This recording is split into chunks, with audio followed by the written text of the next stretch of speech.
भैया air condition कमरे में बैठकर अपने फोन पर ट्विटर पर कुछ 280 अल्फाज लिख देते हैं कि मैं एनकाउंटर हुआ उसका कंडेम करता हूं। फेसबुक पर कुछ पोस्ट लिख देते हैं। जबान से जो लोगों की हत्या की गई, जो पुलिस के कस्टडी में थे, जिनकी हाथों में जंजीरें थी, उनका नाम लेने से डरते हैं, उनका नाम लेने से डरते हैं। और जब हमसे आकर पूछा जाता है तो हम ये कहते हैं कि जुल्म हुआ, ये नाइंसाफी हुई, ये एक्स्ट्रा जुडिशियल किलिंग हम नाम लेकर कहते हैं। मगर शिकायत आपसे है, शिकायत तो आपसे है कि आपने ऐसे लोगों पर भरोसा किया, आपने इनको वोट दिया, मगर इन्होंने क्या किया? उन्होंने कुछ नहीं किया।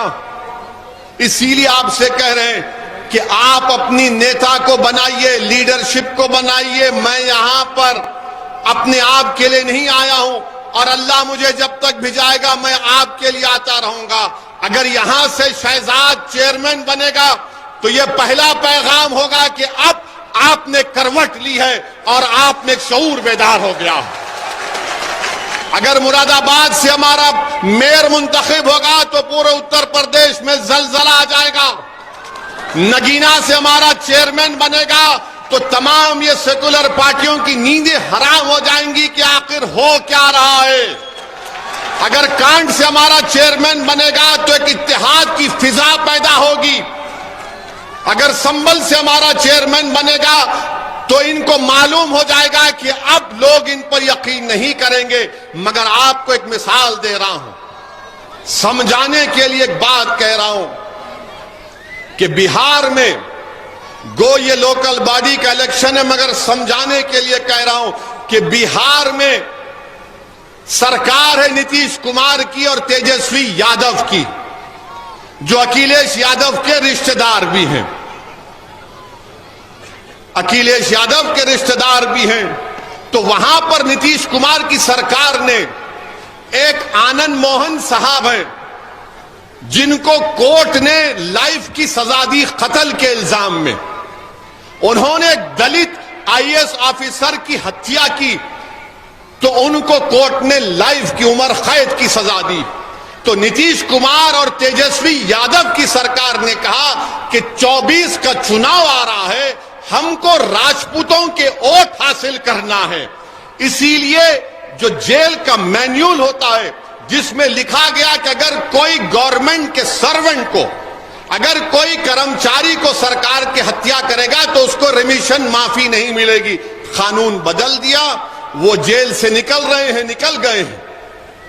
एक दलित आईएएस ऑफिसर की बेवा जो हैदराबाद में रहती है वो रो रही थी। कौन उसके हाथ से खड़ा हुआ? सदुद्दीन ओवैसी खड़ा हुआ।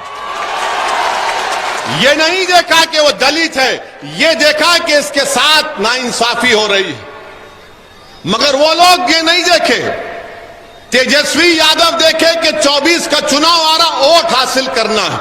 मगर याद रखो, क्योंकि वो जो साहब को छोड़ा गया उनका समुदाय उनके साथ था,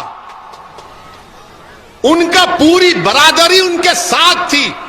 तो इनको मालूम था, ये तेजस्वी यादव को और नीतीश कुमार को, कि उस बरादरी का वोट लेना है तो इनको जेल से छोड़ना पड़ेगा, इनको जेल से छोड़ना पड़ेगा। तुम्हारी कोई अहमियत नहीं है, तुम्हारी कोई कीमत नहीं है, तुम्हारी कोई ताकत नहीं है, तुम्हारी कोई पहचान नहीं है, इसीलिए पुलिस की कस्टडी में आकर गोलियां मारकर चले जाते हैं।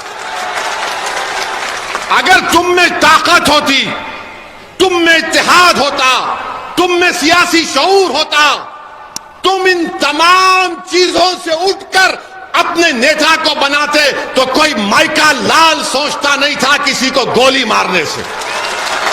और अफसोस यह है कि तुम मेरी इस बात पर थाली बजा रहे हो,